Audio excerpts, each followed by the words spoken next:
Bismillahirrahmanirrahim. Assalamu alaikum. This is lecture number 3rd from chapter number 2nd, class 9th chemistry, and chapter name is structure of atom.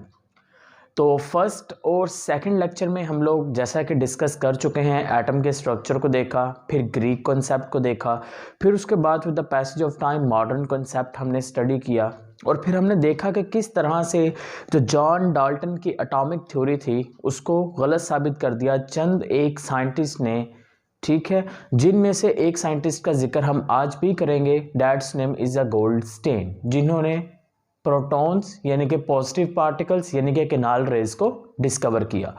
तो आज हम basically understand करने की कोशिश करेंगे किस तरह से उन्होंने इस चीज़ को डिस्कवर किया और प्लम पडिंग जो थ्योरी थी थॉमसन की उसको गलत साबित कर दिया गया। और प्लम पडिंग थ्योरी को गलत साबित करने के पीछे जिस साइंटिस्ट का रोल है that is a Rutherford atomic model, वो इंशाल्लाह हम नेक्स्ट क्लास में डिस्कस करेंगे।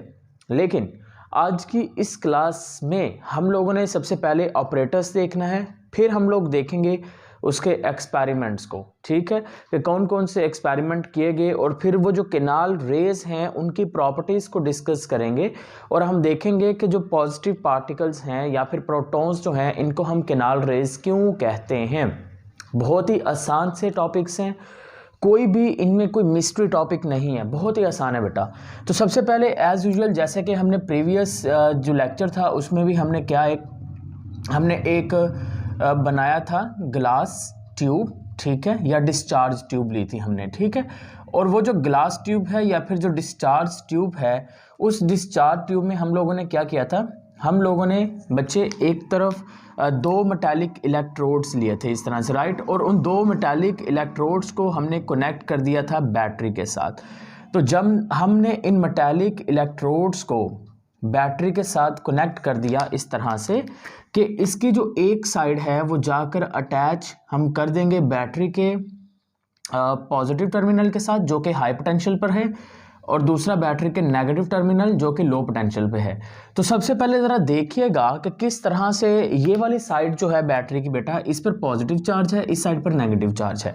ये बड़ी सी लाइन इस चीज़ की इंडिकेशन करती है कि ये क्या है, ये असल में यहाँ पर बैटरी के इस टर्मिनल पर पोटेंशियल ज़्यादा होता है। समझ आ गई बात। अच्छा, अब जो साइड पॉजिटिव देखें, जो साइड पॉजिटिव के साथ अटैच है यानी कि जो मेटालिक इलेक्ट्रोड पॉजिटिव बैटरी के पॉजिटिव टर्मिनल से अटैच होगा उसके ऊपर पॉजिटिव चार्ज आ जाएगा। अब ये बात तो कह दी जाती है कि उसके ऊपर पॉजिटिव चार्ज आएगा, लेकिन वो चार्ज आएगा कैसे, उसको ज़रा अंडरस्टैंड करने की कोशिश करते हैं। देखेंगे हमें मालूम है कि अगर हम एक एटम की बात करें तो हम जानते हैं कि एटम के अंदर पॉजिटिव पार्टिकल और नेगेटिव पार्टिकल जो हैं वो इकट्ठे पाए जाते हैं, राइट, ये चीज़ हम सबको पता है। अब यहाँ पर होगा क्या, जैसे ही हम बैटरी के पॉजिटिव टर्मिनल को इस मेटालिक इलेक्ट्रोड से अटैच करेंगे तो इस मेटालिक इलेक्ट्रोड के ऊपर जितने भी नेगेटिव चार्जेस होंगे, इस मेटालिक इलेक्ट्रोड पर जितने भी नेगेटिव चार्जेस होंगे, उन नेगेटिव चार्जेस को ये पॉजिटिव टर्मिनल अपनी तरफ अट्रैक्ट कर लेगा। जब सारे के सारे नेगेटिव पार्टिकल्स जो होंगे वो इस तरफ बेटा अट्रैक्ट हो जाएंगे यानी कि इस टर्मिनल की जानिब आ जाएंगे नेगेटिव पार्टिकल, तो मुझे बताएं जो हमारे पास मेटालिक इलेक्ट्रोड है उसके ऊपर कौन सा चार्ज बच गया, फिर नेगेटिव तो निकल गए। हमने कहा नेगेटिव और पॉजिटिव इकट्ठे होते हैं, तो इसका मतलब ये हुआ कि जो मेटालिक मेटल होंगे उसमें नेगेटिव निकल गया तो पीछे कौन से बचे, पॉजिटिव। तो इस तरह से इस प्लेट के ऊपर कौन सा चार्ज आ चुका है, पॉजिटिव चार्ज आ चुका है। क्लियर होगी बात कि आपको अंडरस्टैंडिंग आगे कि किस तरह से बैटरी के इस पॉजिटिव टर्मिनल से अटैच करने से इस पर पॉजिटिव चार्ज आएगा। अब इसकी कहानी क्या होगी वो आप लोग अच्छे से अज्यूम कर सकते हैं कि ये नेगेटिव साइड इससे अटैच है, तो इसका मतलब इसके जितने भी पॉजिटिव चार्जेस होंगे वो नेगेटिव की तरफ आ जाएंगे। जब सारे के सारे पॉजिटिव चार्जेस यहाँ से मूव करके इधर आ जाएंगे तो पीछे कौन सा बच जाएगा, ऑब्वियसली बात है नेगेटिव चार्जेस बच जाएंगे। अब आप लोगों ने एक चीज़ नोट की, सेम इसी तरह का जो ऑपरेटर्स था वो प्रीवियस जो हम लोगों ने लेक्चर लिया जिसमें हमने इलेक्ट्रॉन को डिस्कवर किया या कैथोड रेज की डिस्कवरी को मैंने एक्सप्लेन किया था, आपके साथ शेयर किया था, तो उसमें भी तो कुछ ऐसा ही था। तो फिर इस और उस ऑपरेटर्स में फ़र्क क्या है, देखिए फ़र्क सिर्फ इतना सा है कि इसने क्या किया, इसने इसकी अगर हम बात करते हैं तो इसने जो कैथोड इस्तेमाल किया है, इसने कैथोड इस्तेमाल किया है परफोरेटेड, बस इसका और कोई काम नहीं है। इसने क्या इस्तेमाल किया है, इसने परफोरेटेड कैथोड इस्तेमाल किया था। यानी कि परफोरेटेड कैथोड का मतलब एक ऐसा कैथोड जिसमें सुराख मौजूद हो। तो ये आप एज्यूम कर लीजिए एक कैथोड है बच्चे, और इस कैथोड के अंदर क्या मौजूद है, इस कैथोड के अंदर ये क्या मौजूद है, होल्स मौजूद हैं। तो इस कैथोड को हम क्या नाम देंगे, इसको हम नाम देंगे perforated cathode. That is the basic difference between the apparatus of the discovery of electron and proton। तो नो डाउट इसको हम क्या नाम देंगे, इसको हम बच्चे नाम देंगे, पॉजिटिव साइड वाला है तो हम नाम देंगे एनोड का, इस साइड को हम क्या नाम देंगे, कैथोड का नाम दे देंगे। और हमने फिर क्या करना है, हमने इसके अंदर जो गैस है उसको फिल कर दिया है। तो ये हमारे पास इसके अंदर क्या मौजूद है, गैस मौजूद है। यानी कि पहला एक्सपेरिमेंट गैस नंबर 1 कोई भी XYZ कोई भी इस्तेमाल की गई है, ठीक है। अब जैसे ही बैटरी के टर्मिनल्स को अटैच किया जाएगा मुकम्मल तौर पर, यानी कि सर्किट कंप्लीट किया जाएगा, तो हम लोगों ने लास्ट लेक्चर में पढ़ा था कि जो इलेक्ट्रॉन्स होते हैं वो कैथोड से निकलेंगे और वो निकल कर ट्रैवल करते हैं एक स्ट्रेट लाइन में परपेंडिकुलर टू द कैथोड, और वो जाकर हिट करते हैं किस चीज़ को, एनोड से जाकर टकराते हैं, या फिर ये जो हमारे पास डिस्चार्ज ट्यूब है इसकी वॉल से टकराते हैं। अब जब डिस्कवरी ऑफ हम प्रोटॉन की बात करते हैं तो डिस्कवरी ऑफ प्रोटॉन में एक चीज़ आपने याद रखनी है कि यहाँ पर जिस साइंटिस्ट ने जिद लगा रखी थी कि इलेक्ट्रॉन के अलावा भी कुछ इसके अंदर एग्जिस्ट करता है, उनका नाम था गोल्डस्टेन। गोल्डस्टेन, सो मैं यहां पे लिख लेता हूं डिस्कवरी ऑफ कैनाल रेज या फिर प्रोटॉन्स। तो बेटा 1886 के अंदर साइंटिस्ट के नेम याद रखना जरूरी है आपके लिए, ठीक है। लेकिन पेपर में ज़्यादा इसमें से ऐसे यानी कि डेट्स वगैरह पूछते नहीं हैं, लेकिन क्योंकि हमें तो अपनी 100% प्रिपरेशन करनी है तो हमें तो हर लिहाज से खुद को प्रिपेयर्ड करना ही चाहिए। तो 1886 के अंदर जो गोल्डस्टेन है उसने बेटा ये वाला एक्सपेरिमेंट किया, लेकिन एक्सपेरिमेंट में सबसे उसने मिस्ट्री चीज़ कौन सी इस्तेमाल की थी, उसने आपने याद रखना है कि परफोरेटेड कैथोड जो था बेटा वो इस्तेमाल किया था। अब परफोरेटेड कैथोड उसने इस्तेमाल किया। अब उसने जब परफोरेटेड कैथोड इस्तेमाल किया ना, उसने एक चीज़ ऑब्जर्व की। उसने ऑब्जर्व ये किया कि यहाँ पर डिस्चार्ज ट्यूब के इस हिस्से पर, यानी कि डिस्चार्ज ट्यूब जो है, डिस्चार्ज ट्यूब के इस हिस्से पर ग्लो आ रहा है, यहाँ पे ग्लो आ रहा है, डिस्चार्ज ट्यूब के इस हिस्से पे भी ग्लो आ रहा है, इधर भी ग्लो आ रहा है। लेकिन प्रॉब्लम ये है कि जो डिस्चार्ज ट्यूब है उसकी बैक साइड पर यहाँ पे भी ग्लो आना शुरू हो गया जैसे ही उसने सुराखों वाला कैथोड इस्तेमाल किया। अब सुराखों वाला कैथोड इस्तेमाल किया तो इट्स मीन्स डैट, हमने प्रीवियस लेक्चर में पढ़ा था कि हमारे पास जो नेगेटिव पार्टिकल्स हैं जिनको कैथोड रेस कहते हैं वो तो हमेशा ट्रैवल करेंगे पॉजिटिव की जानिब। तो ये फिर पीछे को ग्लो कहाँ से आना शुरू हो गया जैसे ही, तो उसने कहा कि लगता है कुछ पार्टिकल्स हैं, कुछ रेस मौजूद हैं इस ट्यूब के अंदर जो कि कैथोड अगर इधर को जा रहा है तो वो इधर को जाएंगे, कैथोड इधर को जा रहा है तो वो किधर जाएंगे, इधर को जाएंगे। अच्छा यहाँ पर देखें एक बड़ा ज़बरदस्त सा सीन आ गया यहाँ पर ऑपोजिट डायरेक्शन में, तो मैं आपको एक छोटी सी स्टोरी भी शेयर करता हूँ आपके साथ। So there is a story of the husband and the wife. So one day the wife जो है उसने कॉल की हस्बैंड को, and husband was in the office, and the wife says that hello, and the husband says that again hello.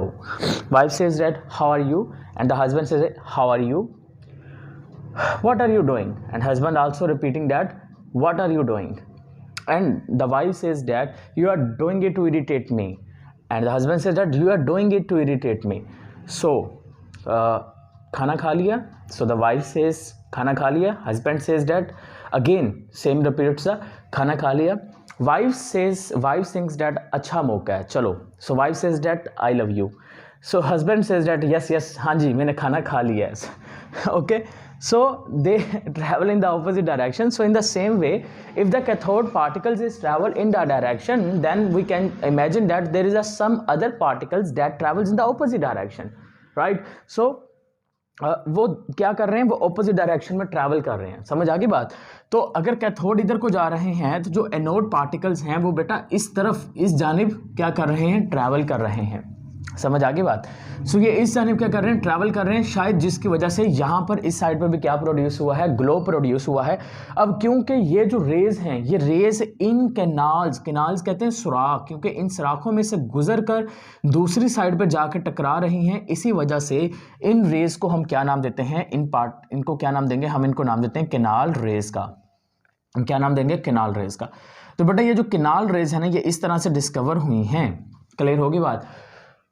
अब ये बनी कैसे हैं वो हम इसकी प्रॉपर्टीज में देखते हैं। प्रॉपर्टीज सबसे इंपॉर्टेंट चीजें हैं यहाँ पर हमें याद रखने के लिए। अच्छा, तो प्रॉपर्टीज की तरफ बेटा मूव करते हैं। सबसे पहली प्रॉपर्टी हम ये देखते हैं, लास्ट हम जब कैथोड रेज की प्रॉपर्टीज पढ़ रहे थे तो वहां पर मैं आपको थोड़ा सा कंपैरिजन जरूर करवाऊंगा ताकि आपके माइंड में चीजें जो हैं वो रिपीट होती रहें और फिर याद भी रहें आपको लॉन्ग टाइम के लिए। तो वहां पे पहली प्रॉपर्टी हमने ये पढ़ी थी कि कैथोड रेज जो होती हैं वो कैथोड से शुरू होती हैं और वो एनोड की तरफ मूव करती हैं, और वो कैथोड की, ये कैथोड अगर हम इमेजिन करते हैं तो ये कैथोड के सरफेस के क्या ट्रैवल करती हैं, परपेंडिकुलर ट्रैवल करती हैं कैथोड रेज। अब कैथोड रेज अगर इधर को ट्रैवल करती हैं तो एनोड रेज जो है वो उसके ऑपोजिट डायरेक्शन में ट्रैवल करती हैं। तो हमारा पहला पॉइंट क्या होगा कि जो हमारे पास प्रोटॉन्स होते हैं या फिर जो केनाल रेज होती हैं या पॉजिटिव रेज होती हैं, ये ट्रैवल करती हैं, these raise travel in opposite direction, these raise, ये raise travels, these rays travels in opposite direction, these rays travels in opposite direction, these rays travels in opposite direction to cathode rays। तो ये cathode rays के क्या करेंगी, बिल्कुल opposite direction में move करती हैं। सेकंड पॉइंट, अगर हम इस डिस्चार्ज ट्यूब के अराउंड इलेक्ट्रिक और मैग्नेटिक फील्ड लगा देते हैं तो ये रेज जो हैं ये डिफ्लेक्ट भी होती हैं, ये डिफ्लेक्ट भी होती हैं, यानी कि ये रेज बेटा ऊपर को भी मूव करती हैं, नीचे को भी मूव करती हैं जैसे ही हम इसके इर्द गिर्द इलेक्ट्रिक और मैग्नेटिक फील्ड लगाते हैं। अब इलेक्ट्रिक और मैग्नेटिक फील्ड का लगाना इस चीज़ की इंडिकेशन है कि इनके ऊपर शायद कोई चार्ज है। तो हम ज़रा अंडरस्टैंड करते हैं। सपोज डैट मैंने यहाँ पर बेटा यहाँ पर मैंने नेगेटिव प्लेट लगा दी है, मैंने यहाँ पर इलेक्ट्रिक फील्ड सेट करनी है ना, मैंने यहाँ पर पॉजिटिव प्लेट लगा दी है। तो मैंने एक चीज़ नोट की, जैसे ही मैंने इलेक्ट्रिक फील्ड जो है वो इसके गिर्द एडजस्ट की, तो ये देखें इन रेज के ऊपर पॉजिटिव चार्ज है ना, तो पॉजिटिव चार्ज की वजह से ये नेगेटिव कैथोड की तरफ आ रहे हैं। तो अब नीचे पॉजिटिव चार्ज है, ऊपर नीचे पॉजिटिव चार्ज है, ऊपर नेगेटिव चार्ज है, और इन रेज के ऊपर भी कौन सा चार्ज है, पॉजिटिव चार्ज है। तो मुझे सिंपल सा बताएं कि ये जो पॉजिटिव चार्जेस वाले हैं ये नीचे से ऊपर की जानिब नहीं जाएंगे, क्योंकि नीचे इलेक्ट्रिक फील्ड का पॉजिटिव टर्मिनल है, तो पॉजिटिव पॉजिटिव को रिपेल करेगा, तो ये किधर चले जाएंगे, ये भाई सब ऊपर को निकल जाएंगे इस तरह से। तो ये इस तरह से जो नीचे की जानिब होगा ना डिफ्लेक्शन वो कम हो जाएगा। तो इस तरह से हम ये इमेजिन कर लेंगे, ये ज्यूम कर लेंगे कि वाकई में ये जो रेज हैं ये नीचे अब नहीं आ रही, क्योंकि यहाँ पर पॉजिटिव टर्मिनल होने की वजह से ये नेगेटिव की तरफ अट्रैक्ट हो रही हैं। अगर ये नेगेटिव की तरफ अट्रैक्ट हो रही हैं तो चार्ज कौन सा होना चाहिए, पॉजिटिव होना चाहिए। तो हम यहां पर सेकंड पॉइंट क्या लिखेंगे, हम सेकंड पॉइंट लिखेंगे कि magnetic they shows deflection, they shows deflection, they shows deflection when place in magnetic and electric field. ये डिफ्लेक्शन शो करते हैं जब हम इनको प्लेस करते हैं मैग्नेटिक और इलेक्ट्रिक फील्ड के अंदर, हम इनको प्लेस करेंगे तो ये क्या शो करेंगे, डिफ्लेक्शन के फिनोमिना को शो करते हैं। क्लियर होगी दूसरा पॉइंट। अब तीसरा पॉइंट हम अगर यहां पर डिस्कस करते हैं, ठीक है, जस्ट 1 मिनट बेटा।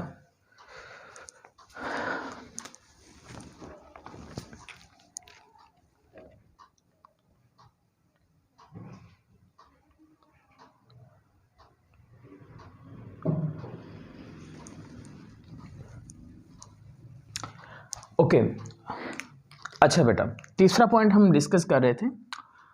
हाँ जी, तीसरा पॉइंट ये है कि लास्ट टाइम हमने पढ़ा था कि जो कैथोड रेज होती हैं, कैथोड रेज हमने कहा था कि गैस के नेचर पर डिपेंड नहीं करती, राइट। लेकिन यहाँ पर हम ये कहेंगे कि ये जो रेज होती हैं, केनाल रेज जो होती हैं, they depends upon nature of gas. Canal raise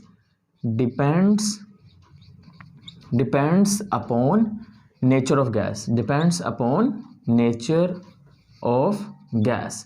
तो ये गैस की नेचर के ऊपर बेटा डिपेंड करती हैं, ये गैस की नेचर पे क्या करती हैं, डिपेंड करती हैं। यानी कि सपोज डैट अगर हम बात कर लेते हैं इन केनाल रेज की, तो देखें ना, हर जो एटम है, एटम्स के अंदर डिफरेंट प्रोटॉन्स के नंबर होते हैं। हाइड्रोजन की बात कर लें 1 प्रोटॉन है, हीलियम में 2 है, लिथियम में 3 है, सोडियम में 11 है, क्लोरीन में 17 है।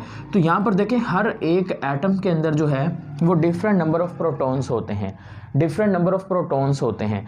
तो अब डिफरेंट नंबर ऑफ प्रोटॉन्स होंगे तो जाहिर सी बात है यहाँ पर जो क्योंकि हम बात कर रहे हैं पॉजिटिव पार्टिकल्स के प्रोटॉन्स की, तो इसका मतलब ये हुआ कि वहाँ पे केनाल रेज भी डिफरेंट होंगे। तो हम यहाँ पे लिखेंगे canal rays depends upon nature of gas. Point number 4 हम ये लिखेंगे कि ये प्रोड्यूस बच्चे कैसे होती हैं।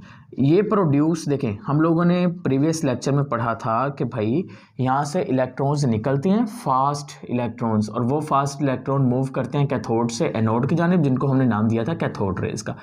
लेकिन बीच में गैस भी तो मौजूद है ना। अब ये जो फास्ट मूविंग इलेक्ट्रॉन होते हैं ना, ये असल में जाके स्ट्राइक करते हैं उन गैस के साथ। अब ये देखिए, ये गैस के मालिक्यूल जो मैंने यहाँ पर फिल कर रखी है, तो ये गैस के वो मालिक्यूल्स हैं जिनके साथ जाके क्या टकरा रहे हैं, जिनके साथ इलेक्ट्रॉन टकरा रहे हैं।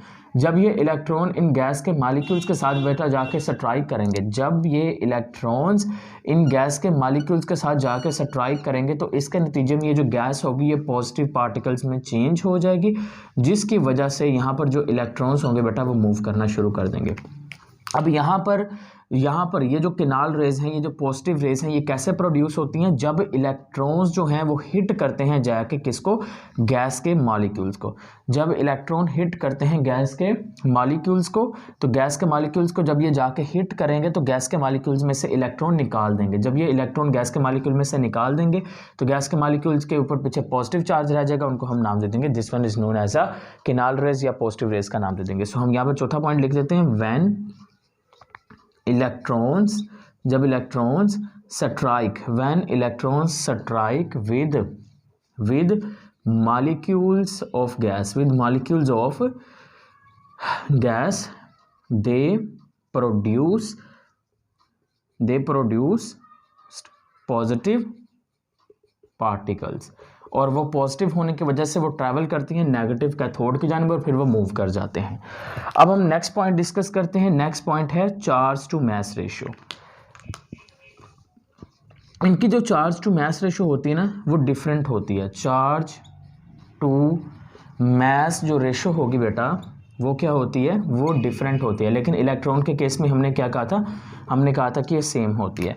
एंड पॉइंट नंबर 6 और MCQs 18s 40s टाइम्स, ये चीज़ आप याद रखेंगे कि अगर हम बात करते हैं इनके बारे में तो ये 18s 14s टाइम्स क्या होते हैं, 18s 14s times heavier, 18s 14s time heavier than the electron. तो ये इलेक्ट्रॉन से कितने गुना हैवियर होते हैं, 18s 40s टाइम जो प्रोटॉन्स होते हैं, पॉजिटिव पार्टिकल्स होते हैं, ये इलेक्ट्रॉन से इतने गुना क्या होते हैं, हैवियर होते हैं।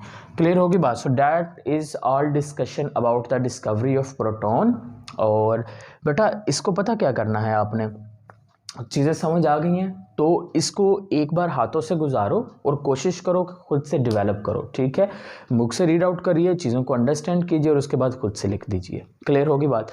सो इसके अलावा कोई भी क्वेश्चन होगा कमेंट सेक्शन में लाजमी बताइएगा। ओके गाइज, इंशाल्लाह कल को एक नेक्स्ट लेक्चर के साथ जिसमें हम न्यूट्रॉन, छोटा सा टॉपिक है न्यूट्रॉन वाला, वो देखेंगे और साथ में हम फिर उसके बाद रदरफोर्ड एटॉमिक मॉडल की तरफ मूव कर जाएंगे। Okay guys, stay connected and अल्लाह हाफिज़।